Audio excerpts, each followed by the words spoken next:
یہ ہماری ذمہ داری ہے کہ حضور کے ناموس کی حفاظت کریں، وہ عوامی لوگ ہوں، وہ علماء ہوں، وہ حکمران ہوں، یہ ان کی ذمہ داری اور ہر دور میں ان کی ذمہ داری رہی ہے۔ حضور کی آبرو کائنات کا سب سے قیمتی اثاثہ ہے اور یہ ہمارا امتحان ہے، حضور کا امتحان نہیں ہے۔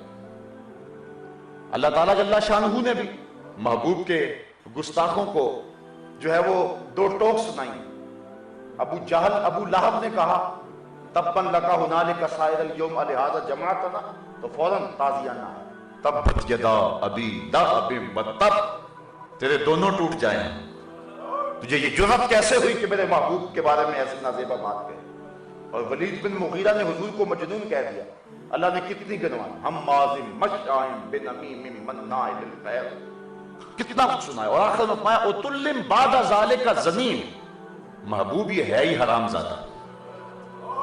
اللہ کسی کے راز فاش نہیں کیا کرتا، لیکن جو پھر مصطفیٰ کو بھونکنے لگے اللہ پھر اسے رسوا کر دیتا۔ اور کتب میں آتا ہے، تفاسیر میں لکھا ہے، وہ اپنی ماں کے سر پہ تلوار لے کے کھڑا ہو گیا، کہنے لگا کہ سچ بتا، میرے اندر جو باقی عیب گنوائے ہیں وہ سارے میرے اندر ہیں، یہ راز تیرے پاس ہے، تو سچ بتا۔ یہ کہا ہے کہ اتلم بعد ذالک زنیم، یہ زنا کی پیداوار ہے، سچ بتا۔ اس نے کہا اسے چھیڑا کیوں تھا، اب رسوا تو ہونا تھا تو نے۔ اور اس نے کہا کہ تیرا باپ جو تھا وہ تو اس قابل ہی نہیں تھا اور جائیداد بہت ساری تھی، پھر مجھے ایک چرواہے سے منہ کالا کرنا پڑا تو اس کی اولاد ہے۔ رسوا کر کے رکھ دیا، قرآن میں رسوا کر کے رکھ دیا اللہ تعالیٰ نے شخص کو جس نے حضور کو مجنون کہا۔ ما انت بنعمت ربک بمجنون، محبوب تو مجنون نہیں ہے، تیرا تو خلق ہی بڑا عظیم ہے۔ کس منہ سے اس نے بات کی جو زمانے کو عقل و دانش سے کھانے آیا ہے، بھلا وہ مجنون ہو سکتا ہے؟ اور اللہ نے ساری چیزیں کھول کے سامنے رکھی۔ قرآن مجید میں آپ کئی مقامات آپ دیکھیں گے اللہ تعالیٰ نے معاف نہیں کیا حضور کے گستاخ۔ اللہ اکبر۔ ام جمیل اگر کانٹے پہ چھاتی تھی تو کہا کہ یہ کھجور کی رسی سے ہی مرے، اور پھر ایسا ہی ہوا۔ آس بن وائل نے جب حضور کے دو فرزند انتقال کرے، ایک مکے میں اور ایک مدینہ شریف، انہوں نے کہا کہ معاذ اللہ ابتر ہو گئے، اولاد نرینہ نہیں رہی۔ اللہ تعالیٰ نے سورہ کوثر نازل کی، انا آتیناک الکوثر، محبوب ہم نے تو تمہیں کوثر دیا۔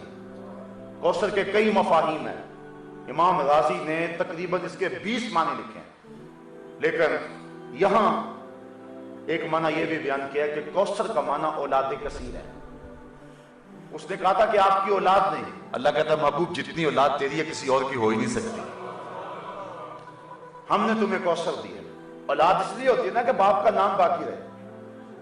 آج ممبر و محراب پہ بھی حضور کا نام ہے، غاروں اور پہاڑوں پہ بھی حضور کا نام ہے، کائنات کے کونے کونے اور گوشے گوشے میں حضور کا نام ہے۔ وہ شخص جو چاند پہ گیا تھا نا، اس نے پھر ملک و ملک سیر کی، رات کے پچھلے پہر کو مصر میں اترا، اور رات کو جب مسجدوں سے اذان گونجنے لگی تو وہ باہر ہوٹل کی لابی میں ٹہلنے لگا بے تابانہ انداز میں۔ کسی نے کہا مسٹر کیا پرابلم ہے؟ کہا مجھے بتاؤ میں زمین پہ ہوں یا پھر چاند پہ آ گیا ہوں؟ لوگوں نے کہا کیا ہوا ہے؟ کہا جب چاند پہ تھا اس وقت بھی یہ آوازیں آتی تھی، زمین پہ آیا ہوں پھر بھی یہ آوازیں آ رہی ہیں۔ کیا شان احمدی کا چمن میں ظہور ہے، ہر گل میں ہر شجر میں محمد کا نور ہے، گلی گلی میری یاد بچھی ہے، پیارے رستہ دیکھ کے چل، مجھ سے اتنی وحشت ہے تو میری حدوں سے دور نکل۔ تو کائنات کا کوئی گوشہ کوئی کونا ایسا نہیں جہاں حضور کا ذکر ہو۔